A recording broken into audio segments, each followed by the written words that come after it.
తీసుకున్న అంశం కార్మిక వర్గం ముందు ఉన్న సవాళ్ళు.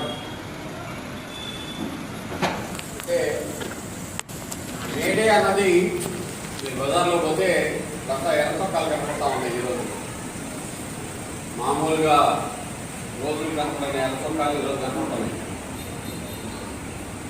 ఎర్రచొక్కాలు ఎందుకు కనపడుతున్నాయి అంటే ప్రపంచమంతా ఎరుపెక్కిన రోజు ఈరోజు. ఎరుపు దేనికి చిహ్నం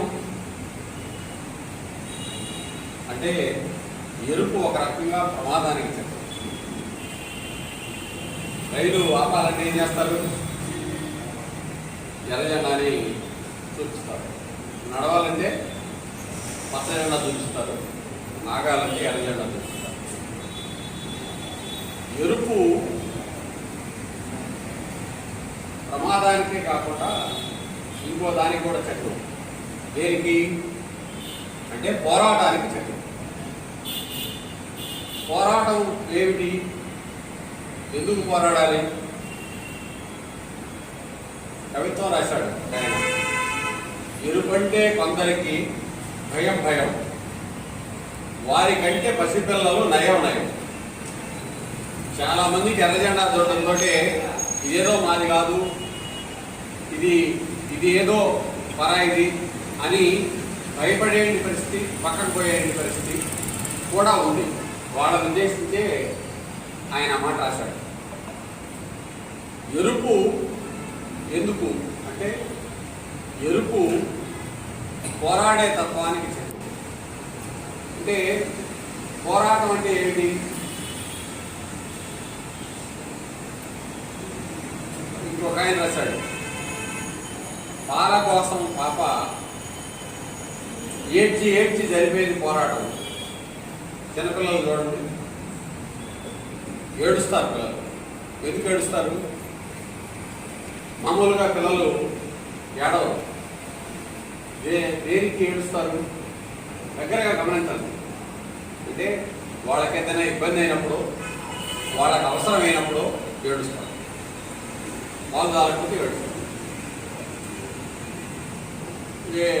ఒంటేరు వచ్చి దొడ్డికి వచ్చి బట్టలు తడిసిపోయి ఇబ్బందిగా ఉంటే అప్పుడు ఏడుస్తారు. కాబట్టి ఏడుపు అన్నది పోరాటానికి చిహ్నం. ఏడుపులో నుంచే పోరాటాలు పుట్టింది. చికాగో అమరులు చేసిన ఇంటిది కూడా వాళ్ళకేదో సరదా అయ్యి పోరాటంలోకి వీధుల్లోకి రాలా. 138 సంవత్సరాల కింద జరిగిన పోరాటం, దానికంటే ముందు నుంచి జరుగుతూ వచ్చిన పోరాటాలకి ఒక మెట్టుగా, ఒక గుర్తుగా ఇది నిలిచింది చరిత్రలో. ఆ తర్వాత కూడా చాలా పోరాటాలు జరిగినాయి. అయినా అది చరిత్రలో నిలబడిపోయింది. ఎందుకు నిలబడిపోయింది అంటే కార్మిక వర్గం మా కడుపులు నిండాలి, ఒకటి. 2, కడుపులు నింపడం ఒకటే కాదు, మాకు ఆరోగ్యకరమైన ఆనందమైన జీవితం కావాలి. బతుకు అంటే ఏదో తిండితోటే 4 రూపాయలతోటో కూడిందే కాదు. బతుకులో సంతోషం కావాలి. బతుకులో ఆట పాట వ్యాఖ్యాడి కావాలి. అందుకనే కార్మిక వర్గం ఆ రోజులో ఉన్న 24 గంటల్ని 3 భాగాలు చేసి విడగొట్టింది. 8 గంటల పని, 8 గంటల విశ్రాంతి, 8 గంటల నిద్ర. కాబట్టి 60 చాకరీ, గొడ్డు చాకరీ చెయ్యం మేము. యంత్రంలో ఒకప్పుడు, ఇప్పుడు కూడా మీరు చూడండి, మగ్గం, నేత మగ్గం వేసే ఇంటాడు. ఉదయం నుంచి రాత్రి దాకా అలుపు దాకా నేస్తాడు. ఆ మగ్గం వేగం తక్కువ, అందువల్ల రోజంతట్లో కూడా కలిపి 3 రోజులు 4 రోజుల్లో నేస్తే కానీ ఒక చీర ఒక పంచో తయారు కాదు. అదే ఇప్పుడు వచ్చిన ఆధునిక మరమ్మకం ఏం చేస్తూ ఉంది అంటే ఒకే రోజే 4 చీరలు నేస్తుంది. అంటే 1886 నాటికి కూడా ఉన్న పరిస్థితి ఏమిటి అంటే యంత్రాలు అప్పటికే వచ్చినాయి. యాంత్రీకరణ జరిగిన తర్వాత రోజంతా అంతకు ముందు దాకా లాగా 16 గంటలు 18 గంటలు పని చేయనక్కర్లా, 8 గంటలు పని చేసినప్పటికీ కూడా ఉత్పత్తి పెరుగుతుంది చాలు. కాబట్టి మమ్మల్ని గాడి చాకరీ చేస్తే ఇక మేము భరించాము, మీరు 8 గంటలకే ఈ పని దినాన్ని ఆపండి, దీన్ని అమలు జరుపుతారా లేదా అన్నది చేశారు. ఈ మధ్యకాలంలో ఇన్ఫోసిస్ అని ఒక కంపెనీ పేరు ఉంటారు. ఇన్ఫోసిస్ ఏంటి? IT company. దానికి ఒక చైర్మన్ ఉన్నాడు. ఎవరు? నారాయణమూర్తి. రైట్. నారాయణమూర్తి గారు మాట్లాడారు. ఏమని అంటే దేశ ఉత్పాదకత పెరగాలి, ఉత్పాదకత పెరగాలంటే ఇప్పుడు చేస్తానండి పని చాలదు, మీరు ఇంకా ఎక్కువ గంటలు పని చేయాలి అన్నాడు. అంటే ఐటీ కంపెనీలలో ఇప్పటికే ఎంత పని చేయించుకుంటున్నారు అంటే పైకి వాళ్ళు ₹1,00,000 జీతం ఇస్తున్నట్టుగా చెబుతారు. కానీ ఐటీ కంపెనీలో పనిచేసే కుర్రాళ్ళని చూడండి, పగలు రాత్రి పనిచేస్తుంటారు. ఎందుకంటే వాళ్ళకి టార్గెట్లు ఉన్నాయి. కూర్చొని ఫ్యాన్ కింద పనిచేయడం కానీ కనపడుతుంది, అది ఏసీలోనే పనిచేయడం కనపడుతుంది. కానీ వాడిచ్చిన టార్గెట్ లోపల ఆ పని పూర్తి చేయాలి. ఆ పూర్తి చేయడం కోసం వీడి విపరీతమైన టెన్షన్ పడే పరిస్థితిని మనం చూసుకోవాలి. అంత పని చేయించుకుంటూ కూడా నారాయణమూర్తి మళ్ళీ మాట అన్నాడు, ఎక్కువగా ఉత్పాదకత పెరగాలి కాబట్టి ఇప్పుడు చేస్తానండి దానికంటే ఎక్కువగా కష్టపడాలి అన్నాడు. దానికి కొనసాగింపుగా మన మోడీ గారు ఏమన్నారు? అవును, నారాయణమూర్తి గారు చెప్పింది నిజమేను, వారంలో 70 గంటలు కనీసం పనిచేయాలి. వారంలో 70 గంటలు అంటే మనకున్న ఇంటి వారం అంటే ఏమిటి? 7 రోజులు ఉంటే 6 రోజులే పనిచేస్తాం, 7వ రోజు విశ్రాంతి. ప్రపంచవ్యాప్తంగా అది నిర్ధారణ అయింది ఎప్పుడు. మరి 6 రోజుల్లో 70 గంటలు పనిచేయాలంటే ఎన్ని గంటలు పనిచేయాలి రోజుకి? 6 12 72. కాబట్టి మోడీ గారు 12 గంటలు పనిచేయమని చెబుతున్నాడు. 138 సంవత్సరాల కిందట చికాగో కార్మికులు మేము 8 గంటల నుంచి పనిచేయమని వాళ్ళు ఎదురు తిరిగి పోరాడి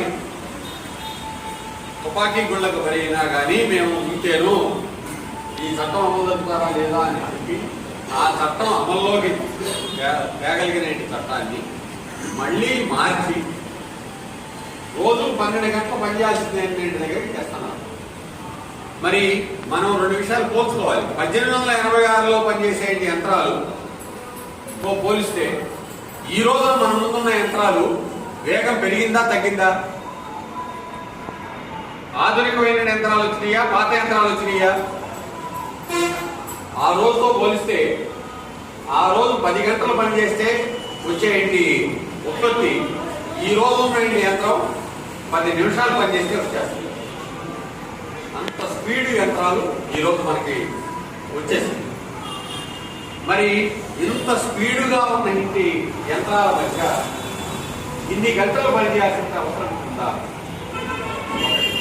2, అన్ని గంటలు పనిచేస్తే నువ్వు ఎంత వేతనం ఇస్తావు? ఏమన్నా మోడీ గారు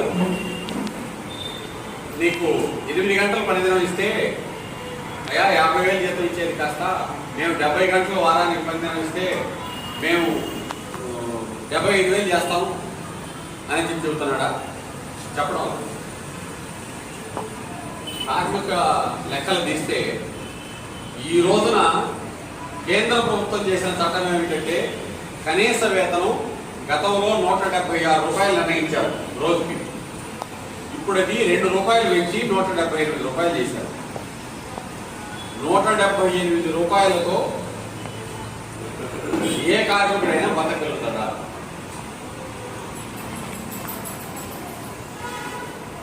మోడీ గారు ఆ రకమైన జీవితాన్ని గడుపుతున్నాడా?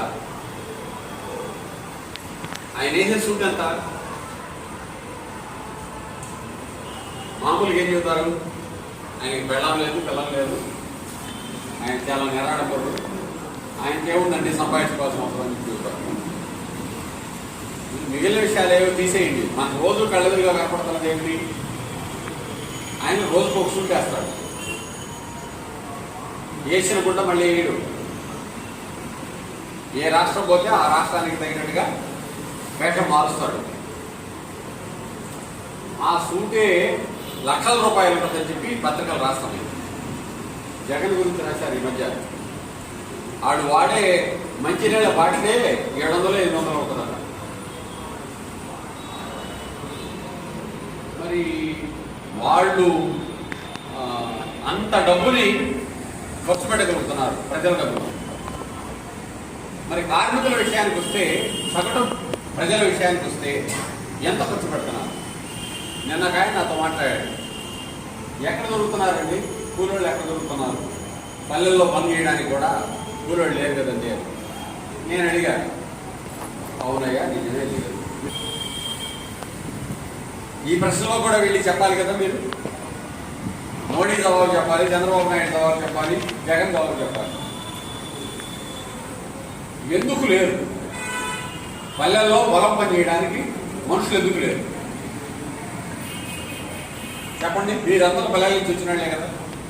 ఎందుకు ఈరోజు వ్యవసాయంలో మనుషులు లేరు అంటే, అక్కడే ఆ గ్రామంలోనే వేల్దారు పొలంలో పోతే రైతు అంత ఇయ్యలేడు. 200-300 ఇయ్యగలుగుతాడు తప్ప అంతకంటే మించిన రేటు జీతం ఇయ్యడం లేదు, ఇయ్యలేడు. ఇస్తే అతనికి గిట్టుబాటు కాదు. అప్పుడు గవర్నమెంట్ ఏం చేయాలి? వ్యవసాయంలో మనుషులు ఉంచుకోవాలి అని అనుకుంటే గవర్నమెంట్ ఏం చేయాలి చెప్పండి? ఏం చేయాలి?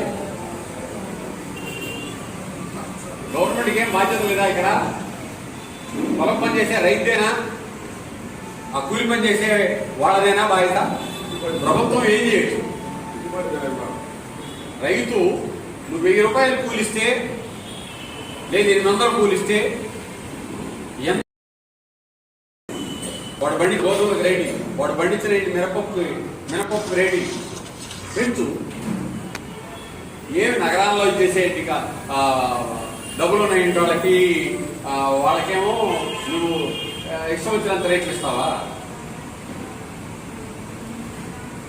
మరి అదే రైతుల దగ్గరకు వచ్చేటప్పటికి అయ్యో రేటు పెరుగుతుంది అని చెప్పి ఈ కంట్రోల్ ఎందుకు పెట్టాలి? దీనికి బాధ్యత ప్రభుత్వాన్ని కాదా? ఇప్పుడు దక్షిణ మేనిఫెస్టోల గురించి చెప్పాడు. ప్రతి పార్టీ ఎన్నికల సందర్భంగా మేనిఫెస్టోలు ప్రకటించింది. మేనిఫెస్టోల్లో ఎక్కడా ఏ పార్టీ కూడా, మీరు పోటీ పడుతున్నారు కదా, పోటీ పడే దాంట్లో జగన్ ఏం చెప్పాడు? ఒక బిడ్డకు అమ్మ ఓడిస్తాను. చంద్రబాబు నాయుడు ఏం చెప్పాడు? మీరు 3 పిల్లలకైతే కూడా 3కి నేను ఇస్తాను. నేను అడుగుతాను, అసలు నువ్వెవడు వీయడానికి? నీ జేబులో తీసిస్తున్నావా? మీ అమ్మ నేను పెట్టిన దాంట్లో తీసిస్తున్నావా? ప్రజల డబ్బే కదా ఇస్తుంది. ప్రజల డబ్బు దేనికి ఖర్చు పెట్టాలి? నువ్వు విషయాలు ఇచ్చేది ఏంటి? రా విషయంలో వ్యవసాయం నిలబడాలి. ఏం చేయాలి చెప్పు? వ్యవసాయం నిలబడాలంటే రైతు గిట్టుబాటు కావాలి. పండించిన ఇంటి పంటకి గిట్టుబాటు రేటు రావాలి. గిట్టుబాటు రేటు అన్నది ఏ ప్రాతిపదిక మీద లెక్క వేయాలి అంటే, బీడీ శర్మ గారని మాకు ఒక ఐఏఎస్ ఆఫీసర్ ఉండేవాడు, రిటైర్డ్ ఐఏఎస్ ఆఫీసర్. ఆయన మా మీటింగ్లో చూస్తున్నవాడు, రైతు పనిచేసే ఇంటి పొలం కొనడం అనేది టెక్నికల్ పనే, నాన్ టెక్నికల్ పనే? ఇది మాకు తగు అండి. దేంట్లో అక్కడ కనీస కూలికి సంబంధించిన కనీస పంటలకి కనీస మద్దతు ధర నిర్ణయించడానికి కేంద్ర ప్రభుత్వం కమిటీ వేస్తుంది. మంత్రులు ఐఏఎస్లు ఉంటారు దాంట్లో. అక్కడ కూర్చొని వీళ్ళు మాట్లాడుకునేటప్పుడు ఈయన ఈ ప్రశ్న రైజ్ చేశాడు. అంటే ఇది మీకు అర్థం కావాలంటే తేడా ఏంటి అని అంటే టెక్నికల్ పనికి ఒక జీతం ఇస్తారు, నైపుణ్యం కలిగిన శ్రమ అంటారు దాన్ని. దానికి 800 రూపాయల వేతనం నిర్ణయిస్తే నైపుణ్యం లేని శ్రమకి 400 రూపాయలు ఇస్తారు. మన బేల్దారు మేస్త్రి ఉన్నాడు, వాడగట్టిన ఆయనకి ఎంత ఇస్తారు, బొచ్చమోసిన ఆయనకి ఎంత ఇస్తారు. వాడగట్టడం నైపుణ్యంతో కూడిన పని, బొచ్చమేయడం నైపుణ్యం లేని పని, అసిస్టెంట్. కాబట్టి వాడగట్టే ఆయనకి 800 రూపాయలు ఇస్తే బొచ్చమోసే ఆయనకి 600 రూపాయలు ఇస్తారు. ఈ ప్రశ్నే ఆ కనీస మద్దతు ధరలు నిర్ణయించే దగ్గర రైతు చేసిన చాకరీకి టెక్నికల్ చాకరీ అని, సాంకేతిక నైపుణ్యం ఉన్న చాకరీ అని చెప్పి నువ్వు నిర్ణయిస్తావా, నైపుణ్యం లేని చాకరీ కింద నువ్వు బిల్ రేట్ నిర్ణయిస్తావా అని నేను అడిగాడు. అడిగితే వాళ్ళు నైపుణ్యం కలిగిన ఇంటి శ్రమ కింద నేను ఎట్లా చేస్తామని అంటే అడిగాడు. అవునా, నువ్వు బాగుండ్రై, నువ్వు దున్ను, నేను చూస్తా. ఒక రైతు పొలం దున్నడానికి ఎన్ని సంవత్సరాలు నేర్చుకోవాల్సి వస్తుంది? మీ రైతు కాంట్రాయిస్తే అసలు 4 ఎకరాల చేను ఎదురుతో అరక దొరికితే ఇక్కడి నుంచి చూస్తే నిలువున గీత గీసినట్టు ఉంటుంది. చూస్తూ ఉంటారు కదా మీరు పొలాల్లో. అంటే అటు ఇటు బెసకుండా నేరుగా పోయింది. ఆ నాగల్ని అంత దీనిగా దున్నడానికి ఆ రైతు ఎన్నాళ్ళు నేర్చుకోవాలి? మరి దీని నైపుణ్యం లేని శ్రమని మీరు ఎట్లంటారు అని ఆయన ప్రశ్నిస్తే వాళ్ళు జవాబు చెప్పలేకపోయారు. అదేమంటే బతిలాడుకుంటున్నారు, దండం పెడుతున్నారు, శర్మ గారు మమ్మల్ని ఇబ్బంది పెట్టకండి అనుకుంటున్నారు అని చెప్పాడు. నువ్వు మిగిలిన వస్తువుల రేట్లన్నీ పెంచుతున్నావు. నిన్న 100 రూపాయలు అమ్మేటి వస్తువు ఈ రోజున అదే వస్తువు 200 రూపాయలకి పెంచినా నువ్వేం వాడిని అడగడం. నిన్న 5,000 ఉన్న సైకిల్ ఈరోజు 6,000కో 7,000కో వాడు పెంచితే ఆ సైకిల్ తయారీ కంపెనీలు ఎందుకు పెంచావని ప్రభుత్వం అడగడం. కానీ వడ్ల రేటు 15 రూపాయల నుంచి 20 రూపాయలకి పెరిగితే అయ్యో అయ్యో అయ్యో వడ్ల రేటు ఇంత పెరిగితే ఎట్లా అని చెప్పి నువ్వు గందరగోళం చేస్తున్నావు. ఎందుకు ఇది? ఏమి మిగిలిన వస్తువులు రేటుతో కూడా రైతు పండించేయండి పంటకు ఎందుకు రేటు పెంచం? పెంచితే వచ్చేయండి, ఇబ్బంది ఏంటి అంటే గవర్నమెంట్ ఎంతసేపుడికి ఉత్పత్తి విషయంలో పారిశ్రామిక ఉత్పత్తికి గ్రామీణ ప్రాంతాల్లో జరుగుతున్న వ్యవసాయ ఉత్పత్తికి మధ్య తీవ్రమైన అంతరాన్ని మెయింటైన్ చేస్తుంది. పారిశ్రామిక ఉత్పత్తి విషయంలో ఇప్పుడు మనం సబ్బు ఎంత ఉందయ్యా సరాసరి? ఒక సబ్బు కొనాలంటే ఎంత ఉంది? 45 రూపాయలు. దాన్ని తయారు చేయడానికి అయ్యే ఖర్చు ఎంతో తెలుసా? 4.5 రూపాయలు కంటే పెంచలేదు. 4.5 రూపాయలకి తయారయ్యే సబ్బుని 45 రూపాయలు నిర్ణయించి వాడు అమ్ముతూ ఉంటే నువ్వు గమ్మున చూస్తూ ఉంటావు. మరి రైతు పండించిన ఒడ్లు వాడికి 25 రూపాయలు ఇస్తే కానీ గిట్టుబాటు కానీ వడ్లని నువ్వు 15 రూపాయలు చేసే అమ్మమంటావు. నష్టానికి వాడు ఉత్పత్తి చేసిన నష్టానికి అమ్మాలా? ఎందుకు రైతు పండించిన పంటకి నువ్వు సరైన రేటు నిర్ణయించడంలో సీలింగ్ ఎందుకు పెడుతున్నావు? ఎందుకంటే పెరగడానికి వెళ్ళేది నువ్వు ఎందుకు అడ్డం పడుతున్నావు? ఇది ప్రభుత్వాలకు ఉన్న సమస్య. నేను నన్ను అడిగా ఇదే ప్రశ్నిస్తాను. వ్యవసాయంలో జనం నిలబడాలి, కూలీలు దొరకాలి అంటే ఏం చేయాలి అంటే కూలీ రేట్లని దీనికి అనుగుణంగా మార్చు. గ్రామాల్లో కూడా రైతుకి దానికి తగినట్టుగా పెట్టుబడికి సంబంధించిన ఖర్చులు దానికి తగినట్టుగా గిట్టుబాటు దాన్ని అప్పుడు నిలబడదు తప్ప నేను నిలబడడం లేదండి ఎవరు చేస్తున్నారండి పని అని అంటే ఎవరైనా ఎందుకు చేస్తారు? ఎవరైనా ఇష్టం వచ్చినట్టు పని చేస్తారు. ఎక్కడ ఎక్కువ రేట్ వస్తే అక్కడ పని చేస్తారు. ఎక్కడ శ్రమ లేని తక్కువగా ఉంటే అక్కడ పని చేస్తారు. అదే కదా సంసిద్ధమైంది. కాబట్టి 60% ఎందుకు చేస్తారు? బానిస వ్యవస్థలో చేసినట్టుగా ఈ రోజు చేయబడి చేయరు కదా.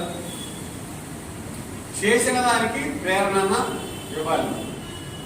ఇంత రేటు గిట్టుబాటు కావాల్సిన దానికి తగిన ఆసక్తి ఇచ్చేటి దాంట్లో కన్నా తేవాలి.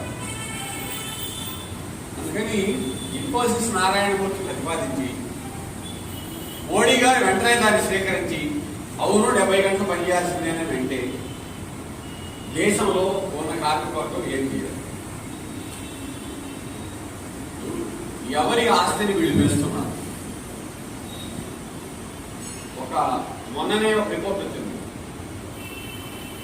దేశవ్యాప్తంగా గ్రామీణ ప్రాంతాల్లో కుటుంబాలు ఎంత ఖర్చు చేస్తూ ఉన్నాయి, పట్టణాల్లో ఎంత ఖర్చు చేస్తూ ఉన్నాయి, ఆదాయం దీంట్లో ఇదేమిటి అనేది లెక్కలేస్తే గ్రామీణ ప్రాంతాల్లో నెలకంతా చేరి 3,000 రూపాయల కంటే ఖర్చు పెడతాం. ఖర్చు పెట్టలేదు, లేదు అక్కడ ఆదాయం లేదు. పట్టణ ప్రాంతాల్లో 5,000 రూపాయల కంటే మించి ఖర్చు పెట్టడం ఖర్చు లేదు. గవర్నమెంట్ ఇచ్చిన రిపోర్ట్ నేను చెబుతాను రిపోర్ట్ కాదు. అంటే 150 రూపాయల కంటే మించి ఖర్చు పెట్టడానికి పరిస్థితి లేదు టౌన్లో. మరి అదానీ ఆస్తి, అంబానీ ఆస్తి ఇదే కాలంలో ఎంత? వాడికి ఒక గంటకి 1,600 కోట్లు వస్తుంది ఆదాయం. దీన్ని నువ్వెందుకు అనుమతిస్తున్నావు? అవును, నీకెంత ఆదాయం ఎందుకు ఇవ్వాలి? నువ్వు చేస్తున్న పని ఎంత? దీనికోసం ఇన్ఫోసిస్ నారాయణమూర్తున్నాడు. నారాయణమూర్తి ఎంత సంపాదిస్తున్నాడు? నారాయణమూర్తి లాంటి సిఇఓ అంటారు వాళ్ళు, చీఫ్ ఎగ్జిక్యూటివ్ ఆఫీసర్ కంపెనీకి సంబంధించి, వాళ్ళు ఒక నెలకి ₹1,00,00,000 పైన వేతనం తీసుకుంటున్నారు. లాభాలు కంపెనీ వచ్చేటి విషయాలు తీసి పక్కన పెట్టండి. మరి నువ్వు ₹1,00,00,000 నీ దగ్గర ₹1,00,00,000లో 4 వంతైనా నీ దగ్గర పనిచేసేటి సాఫ్ట్వేర్ ఇంజనీర్ ఇస్తావా? ఇవే సాఫ్ట్వేర్ ఇంజనీర్ నీ దగ్గర 10,000 రూపాయలతో మొదలవుతున్నాడే. నువ్వు ₹1,00,00,000 తీసుకుంటే వాళ్ళకి 10,000 రూపాయలు ఉంటుంది ఏంటి? సమస్య ఇక్కడే ఉంది. పని చేయడానికి ప్రేరణ ఏడు కలిసి రావాలి. అసలు ఇంత అసమానతల్ని అనుమతించాలా లేదా? ఇదే ప్రశ్న ప్రపంచం ఉంది. అందువల్ల అసాధారణంగా కొంతమందికి ఆస్తులు, ఆదాయాలు పెరగడానికి అవకాశం ఇవ్వడం ఏమిటి? మరి కొంతమందికి ఎంత కష్టం చేసినప్పటికీ కూడా నోటి దగ్గరికి 4,000 రానేంటి దుస్థితి. ఈ వైరుధ్యం పరిష్కారం చేయడంలోనే ఈరోజు ప్రపంచంలో ఒకప్పుడు మా చిన్నప్పుడు లేదు అంతకుముందు తరాల్లో ప్రధానమైనది ఏమిటి అంటే తిండి లేకపోవడం. ఉత్పత్తే లేదు, తగినన్ని బియ్యం లేవు, తగినన్ని గోధుమలు లేవు, తగినన్ని పప్పులు లేవు, తగినంత మాంసం లేదు. కానీ ఈరోజు కాలువలు వచ్చినాయి, పంటలు పెరిగినాయి. గతంలో 5 బస్తాలు పండే చోట ఈరోజు 50 బస్తాలు పండుతున్నాయి. పంట పండడం సమస్య కాదు ఈరోజు. కానీ పంట ఎవరికి అందుబాటులో ఉంది, ఎవరు కొనుక్కోగలుగుతున్నారు, ఇది ఈరోజు ఉన్న సమస్య. సంపద అన్నది ప్రపంచంలో పెరిగింది. అది ఆహార పంటల విషయంలో కానివ్వండి, మిగిలిన వస్తువుల విషయంలో కానివ్వండి, యంత్రాల విషయంలో కానివ్వండి, వాహనాల విషయంలో కానివ్వండి, మీరు ఏది చూసినప్పటికీ కూడా ఉత్పత్తి పెద్ద ఎత్తున పెరిగింది. ఈరోజు సమస్య ఏంటి? ఆ ఉత్పత్తి ఎవరికి అందుబాటులో ఉంది? దీన్ని అనుభవించేది ఎవరు? అంటే ఒక బొగ్గుల ఫ్యాక్టరీలో పనిచేసే ఇంట్లో మన దేశంలో లేని సమస్య. కానీ చాలా చలి దేశాల్లో సమస్య ఏమిటంటే పట్టపగలు కూడా వాళ్ళు బొగ్గుల కుప్పలు వేసుకోవాలి. ఇప్పుడు ఢిల్లీకి పోయారనుకోండి, చలికాలంలో హోటల్లోనో ఇంట్లోనో వేడి మనమైతే ఏసీ మిషన్లో పెట్టుకుంటున్నాను మన ఇళ్లలో. ఢిల్లీలో సమస్య ఏంటి? అమెరికాలో సమస్య ఏంటి? ఆస్ట్రేలియాలో సమస్య ఏంటి? అంటే వాతావరణాన్ని వేడి చేయడానికి మిషన్లు పెట్టుకోవాలి. అట్లాగే బొగ్గు గని కార్మికులు కూడా ఉత్తరాదిలో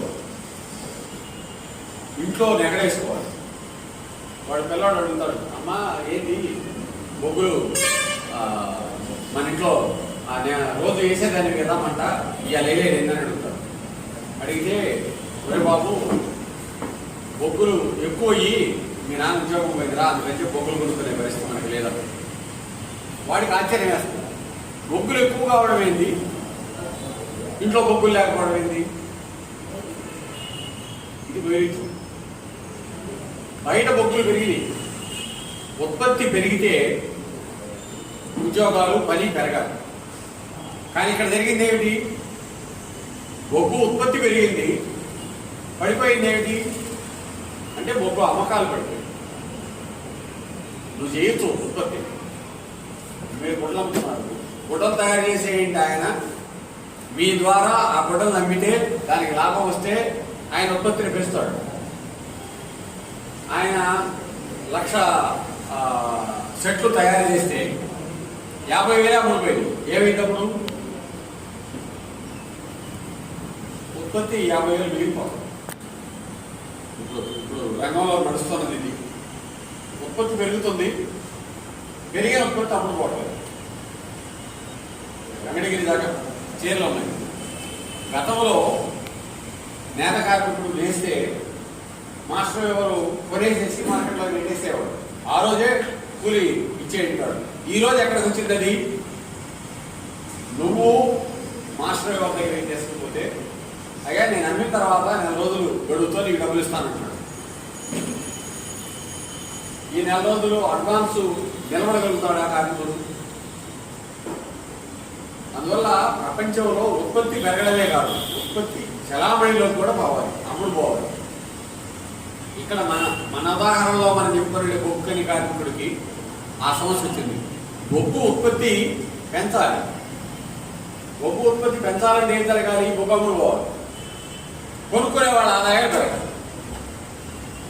కొనుక్కునే వాళ్ళ ఆదాయాలు పెరగిన దాని ఫలితంగా బొగ్గు అమ్ముడు పోకుండా నిలబడిపోయింది. నిలబడిపోయేటప్పటికి అబ్బాయి ఒక 50 మంది ఆగిపోయినాడు. కాబట్టి ఈ పిల్లాడి తండ్రి ఉద్యోగం లేక నిలబడిపోయాడు. ఇవాళ సాఫ్ట్వేర్ కంపెనీ పరిస్థితి ఏమైంది? నారాయణ వచ్చే జవాబు చెప్పాలి. ఎంతమందిని ఈరోజు ఉద్యోగాలు తీసేస్తున్నావు? అమెరికా పోయిన ఇంటి వాళ్ళు ఎంతమంది ఉద్యోగాలు లేక వెనక్కి వస్తున్నారు?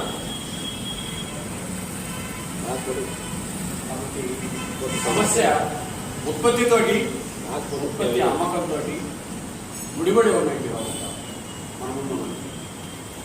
అందువల్ల ఈ వ్యవస్థలకు సంబంధించిన మేనేజ్మెంట్ మోడీకి అక్కర్లేదు, చంద్రబాబు నాయుడికి అక్కర్లేదు, జగన్కి అక్కర్లేదు, లేదు మీ తమిళనాడులో స్టాలిన్కి అక్కర్లేదు.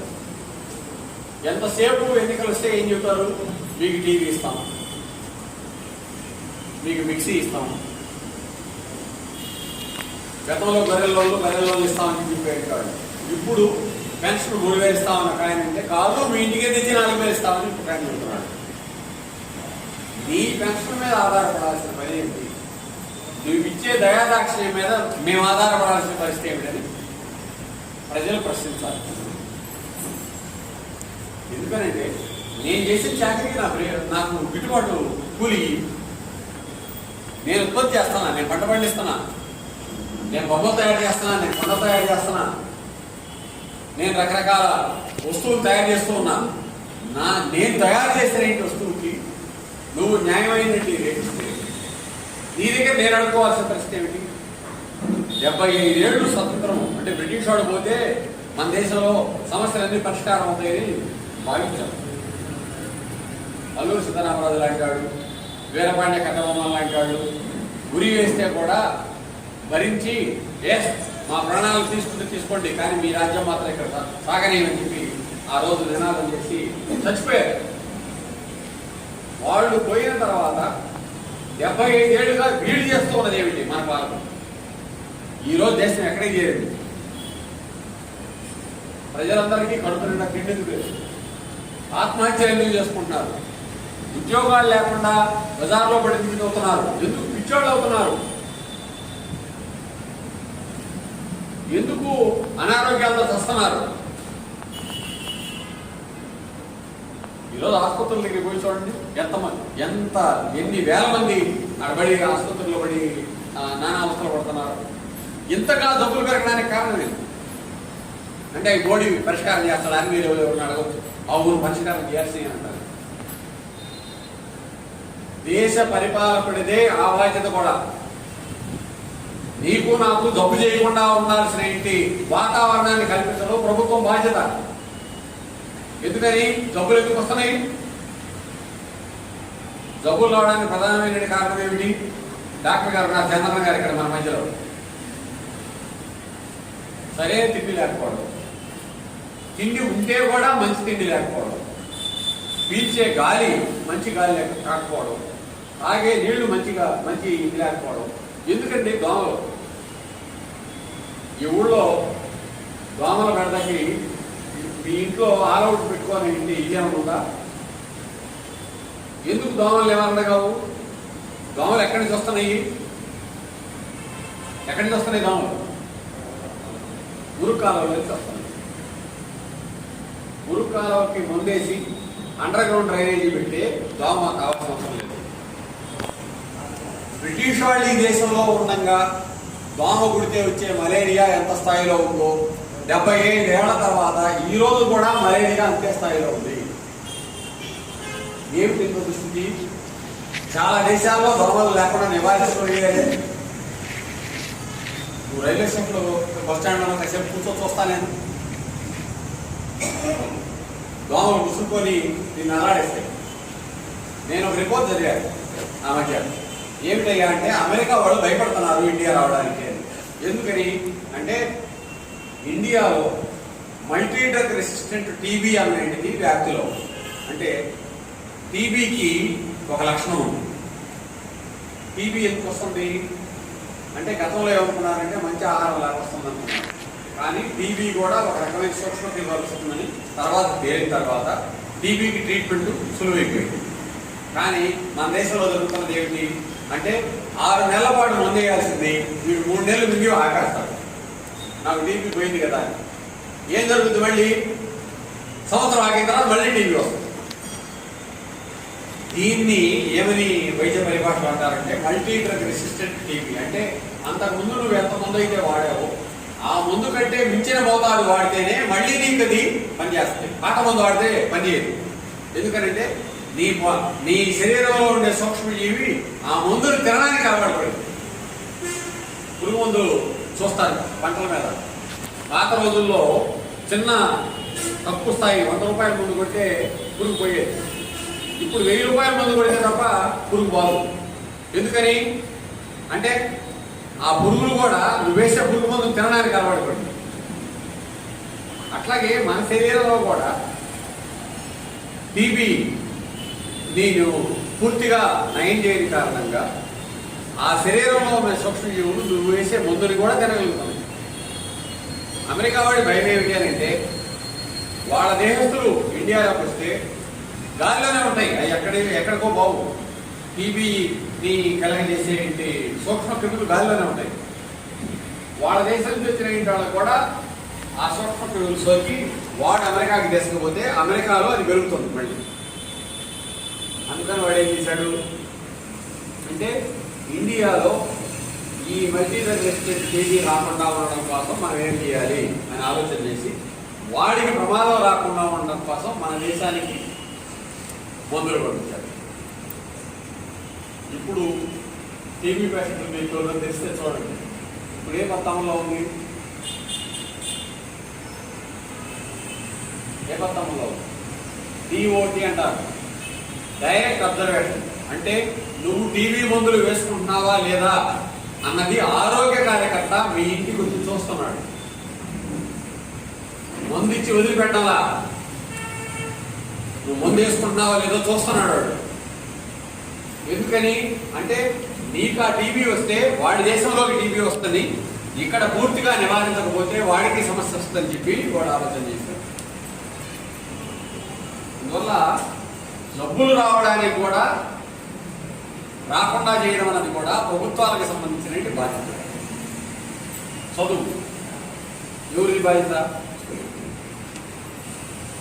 అమెరికాని ఆదర్శంగా తీసుకుంటున్నావు. అమెరికాలో మరి ఉచితంగా చదువుతున్నావు. నీకు ఈ దేశంలో ఎందుకు చదువు ఉచితంగా చెప్పవు? చదివించుకోవడం మనమందరమే ₹1,00,000 ఫీజు కట్టి మన బిడ్డని బడికి పంపించాలన్నా? ఉచితంగా బడికి పంపించేంటి సౌకర్యం ఎందుకు ఇవ్వను? ఎన్నికల మేనిఫెస్టోలో ఏమేమి ఉండటంలా మీరు రూపాయి ఖర్చు పెట్టకుండా మేము విద్య ఇస్తాం, రూపాయి ఖర్చు పెట్టకుండా మేము చదివిస్తాం,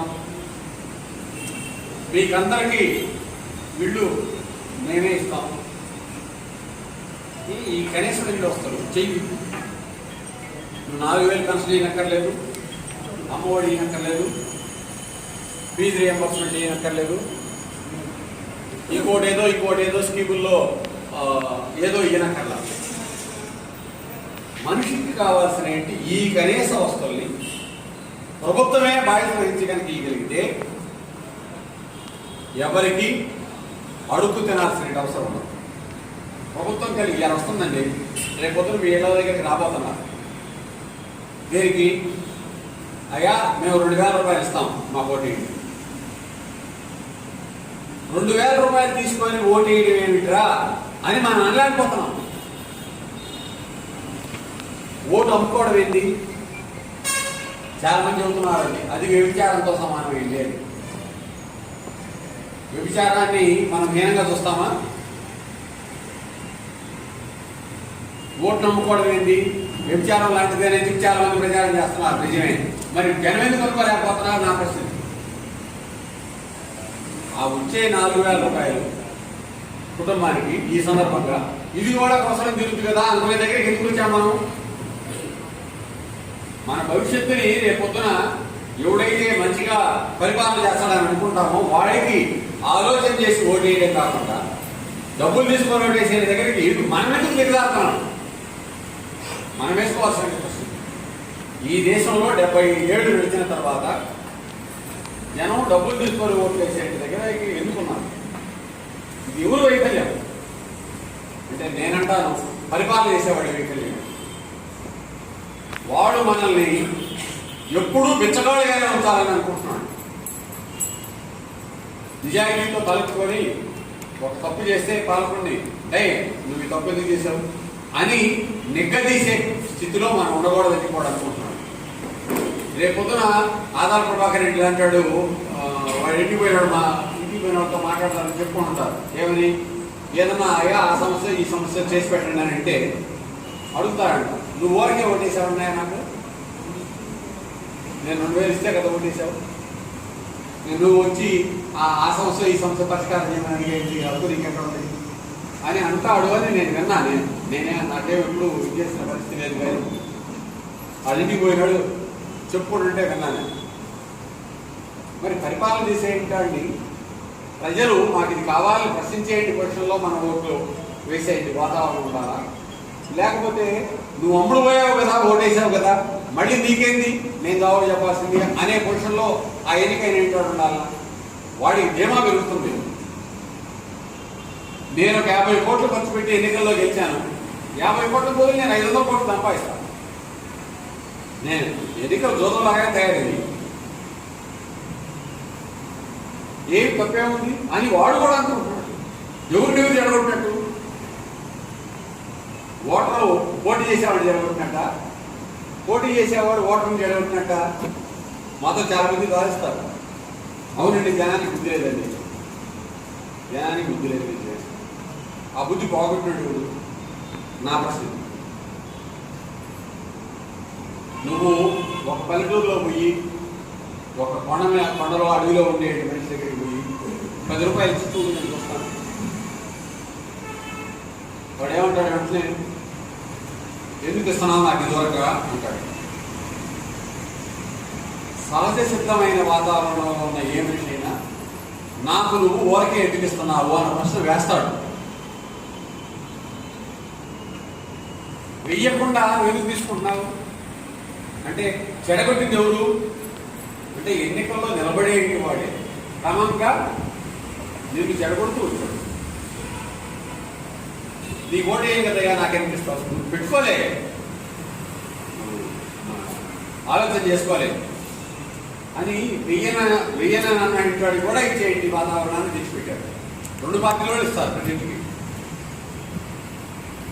సో మొత్తం మీద ఏ విషయాన్ని కొలుపుకొస్తున్నారు అని అంటే ప్రజలకు సంబంధించిన అసలైన ఎజెండాని పక్కన పెడుతున్నారు.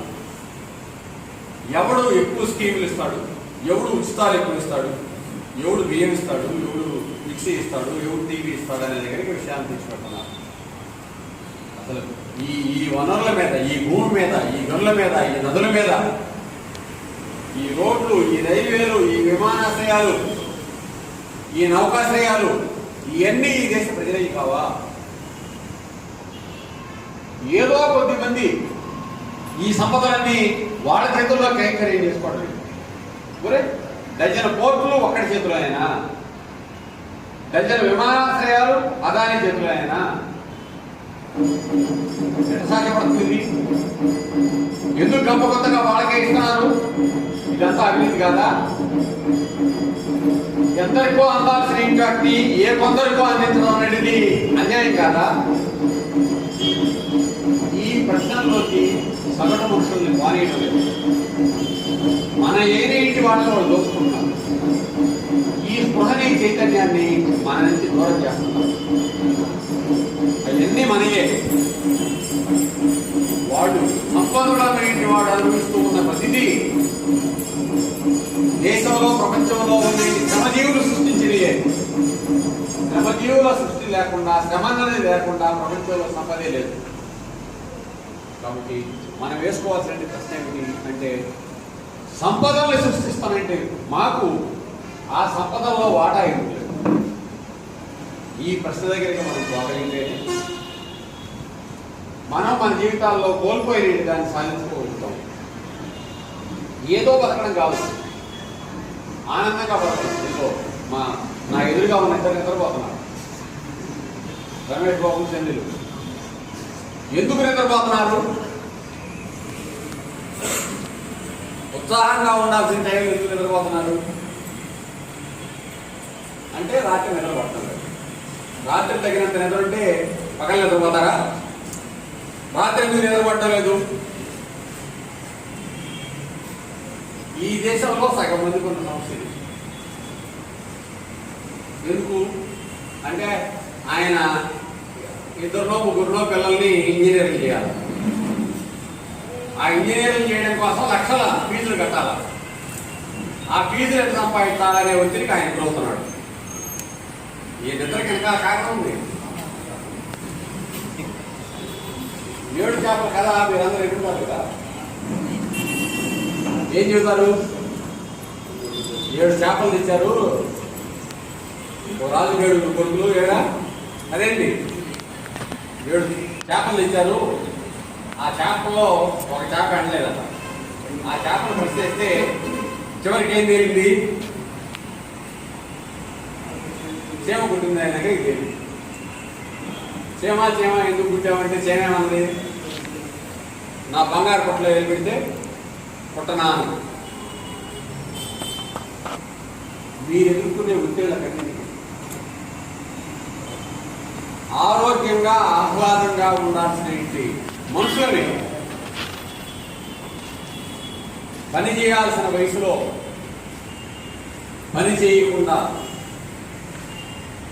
ఏదేదో పిచ్చిపెట్టి ఇంకేదో అయ్యి మనుషులు అనారోగ్యంగా ఉన్నారు అని అంటే ఖచ్చితంగా అది ఆ దేశం సమస్య.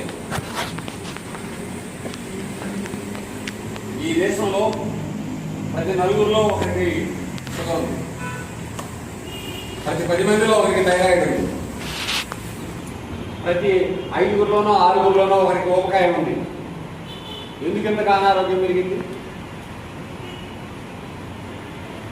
ఆరోగ్యకరమైన వాతావరణం, ఆరోగ్యకరమైన స్థితి లేకపోతుంది.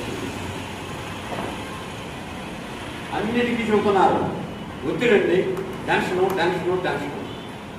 ఎందుకు టెన్షను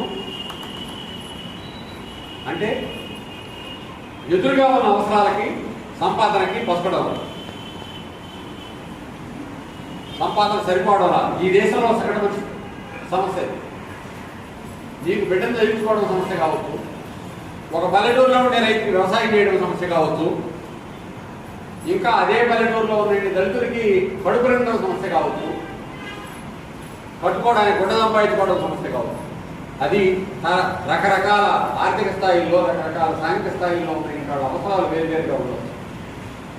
మొత్తంగా జరుగుతున్నది ఏమిటి అని అంటే అవసరాలు తీరడం. అవసరాలు తీర్చుకోవడం కోసమే సంఘర్షణ పడుతున్నారు. ఆ తీర్చుకునే క్రమంలోనే టెన్షన్లకు పెడుతున్నారు, అనారోగ్యాలు. అందువల్ల ఏ సమస్య కూడా పట్టించుకోనండి వ్యక్తిగత సమస్య కాదు, ఇది సామూహిక సమస్య. నీ వ్యక్తిగత అనారోగ్యం కూడా, నీ వ్యక్తిగత టెన్షన్ కూడా నిజమైన అర్థంలో అది ఒక సమాజం సమస్య. అందువల్ల కార్మిక వర్గం ముందున్న సవాళ్ళు అంటే ఏం చెప్పుకోవాలి? ఏదో ఒక వేతనం పొంది ఏదో ఒక జీతం పొందడం కాదు. నేను హాయిగా ఎందుకు పొందలేకపోతున్నాను? రేపు పొద్దున్న నాకు పని ఉంటుంది. ఇప్పుడు ఆ రాజు ఉన్నాడు, టైలరింగ్ పని చేస్తున్నాడు. ఏ రోజు టైలరింగ్ పని ఉంటుందో, ఏ రోజు ఉండదో ఆందోళనే. ఒకప్పుడు ఇదే ఊళ్ళో టైలరింగ్ వర్కర్స్ కరపత్రం వేశారు. ఇదిగో యజమానులారా, మీ ఆదాయాలు ఎంత, మాకెందుకు జీతాలు పెంచాలని ప్రశ్నించారు. 1982, 83లో నేను లా చదివే రోజుల్లో కరపత్రాలు చూశాను. నేను ఈరోజు అదే టైలరింగ్ ఓనర్సు ఎక్కడికి చేరారు?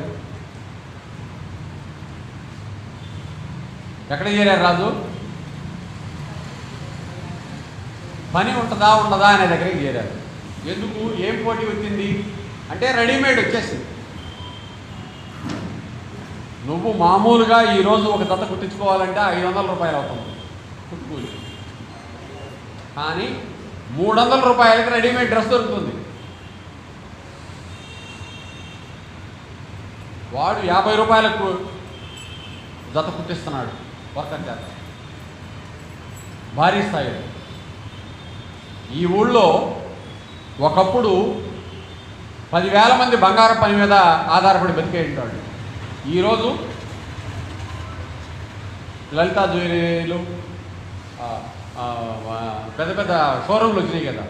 షోరూమ్లు వచ్చిన తర్వాత బంగారం పని వాళ్ళకి పని ఉందా? లేదు.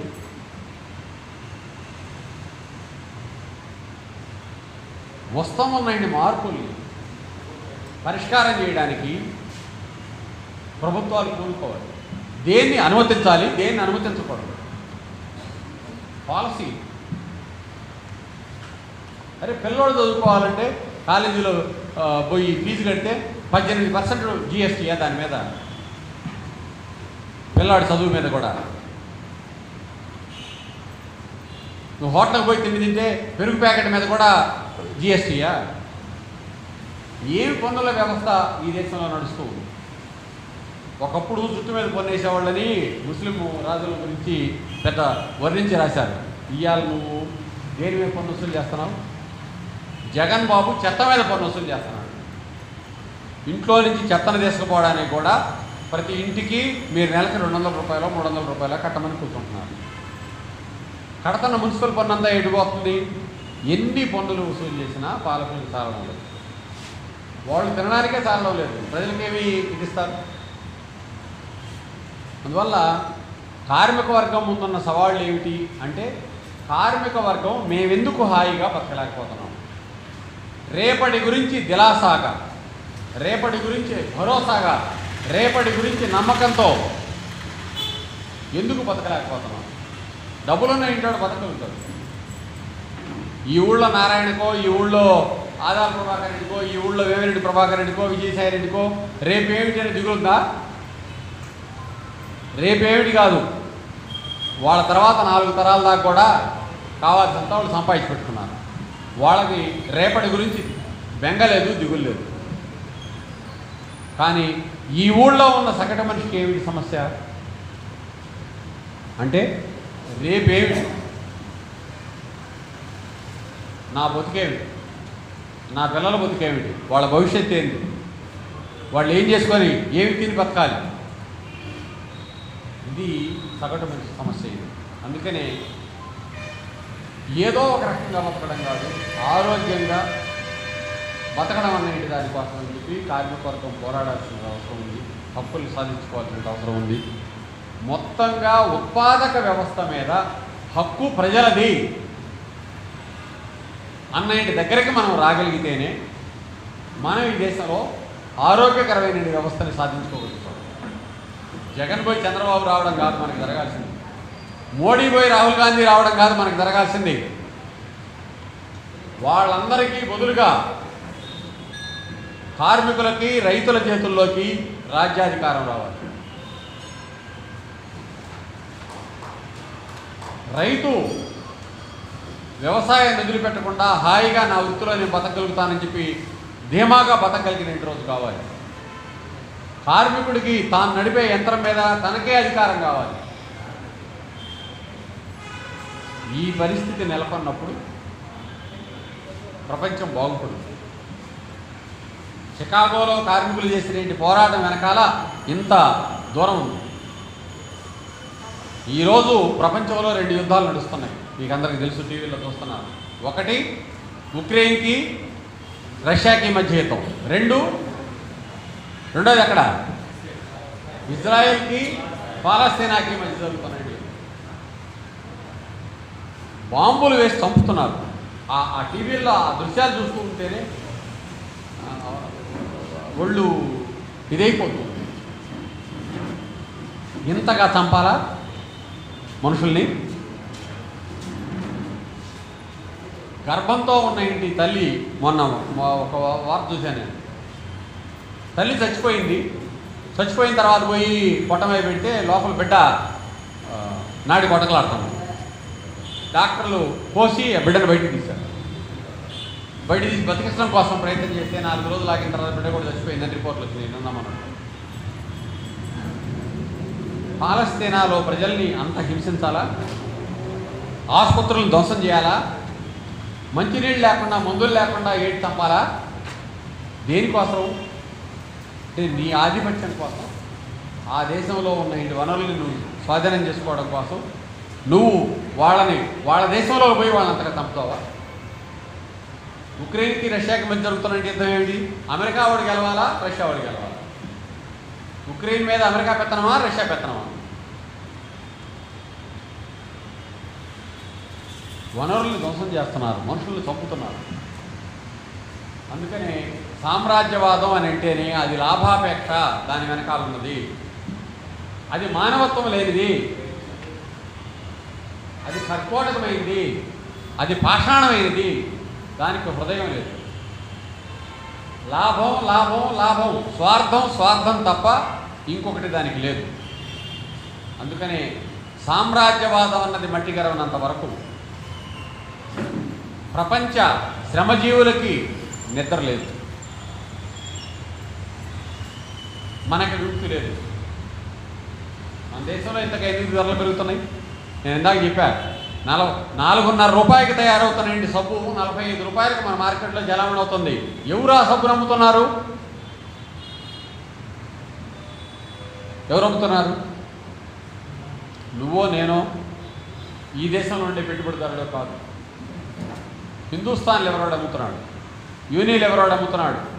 ఎక్కడో సముద్రాల అవతల ఉన్న ఇంటి వాడు ఏ స్విట్జర్లాండ్ నుంచో, ఏ జర్మనీ నుంచో, ఏ జపాన్ నుంచో వచ్చిన ఇంటి పారిశ్రామికవేత్త ఈ దేశంలో పరిశ్రమలు పెట్టి వాడు సబ్బులను ఉత్పత్తి చేస్తూ ఉంటే, వాడు కాల్గేట్ టూత్పేస్ట్ని తయారు చేస్తూ ఉంటే, బెనాకా టూత్పేస్ట్ని తయారు చేస్తూ ఉంటే నువ్వు నేను కొనుక్కుంటున్నాను. ఇదేమిట్రా, ఈ దేశంలో సబ్బును తయారు చేసేది సత్తా లేదా మనకి? టూత్పేస్ట్ తయారు చేసే సత్తా లేదా మనకి? సైకిళ్ళు తయారు చేసుకునే సత్తా లేదా మనకి? మోటార్ సైకిళ్ళు తయారు చేసుకునే సత్తా లేదా మనకి? హీరో హోండా వాడు వచ్చి తయారు చేయాలా? జపాన్ సుజుకి వాడు వచ్చి తయారు చేయాలా?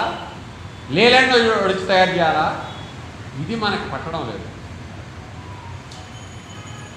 నోకియా ఎక్కడి నుంచి వచ్చింది ఇది? శాంసంగ్ ఎక్కడి నుంచి వచ్చింది ఇది?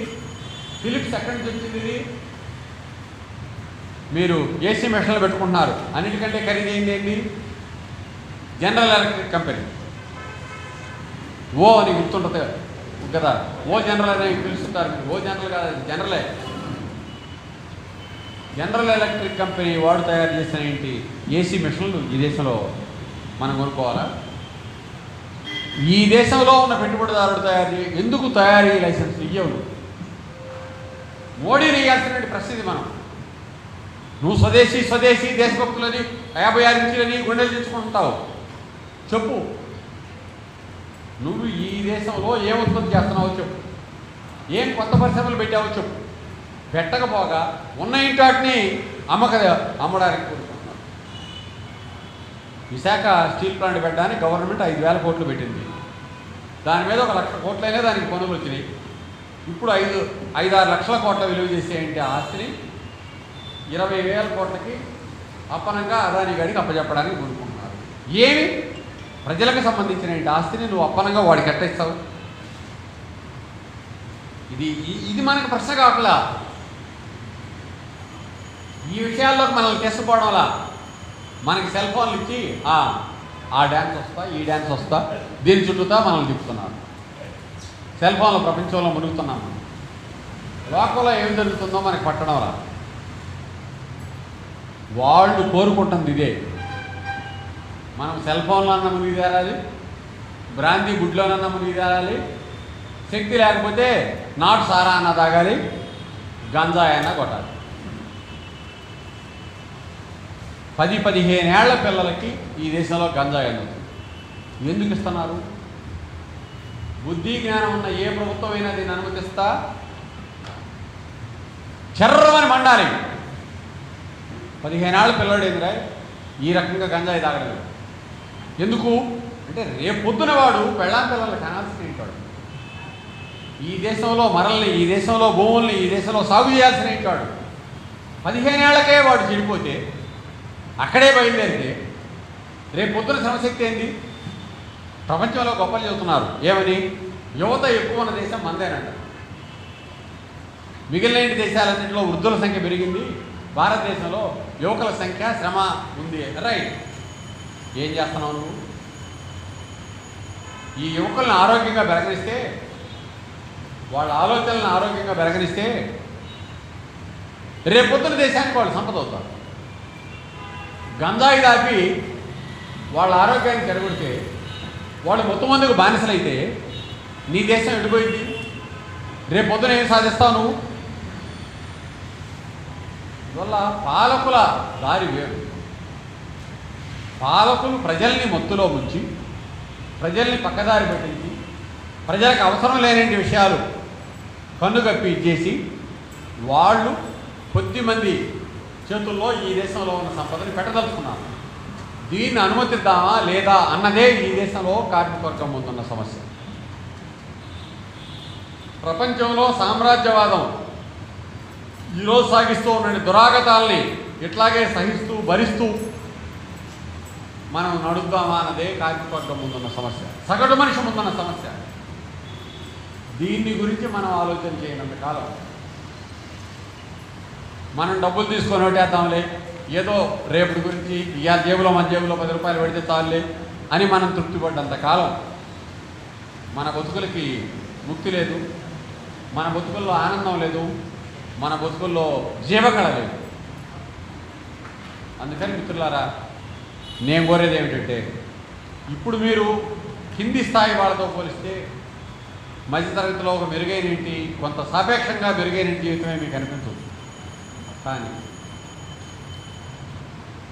ఈ దేశంలో మనలాంటి వాడు, మనకంటే కింద ఉన్న ఇంటివాడు, కష్టం చేసే ఇంటివాడు, వాడికి న్యాయం జరగకపోతే రేపొద్దున ఏమైంది దేశం?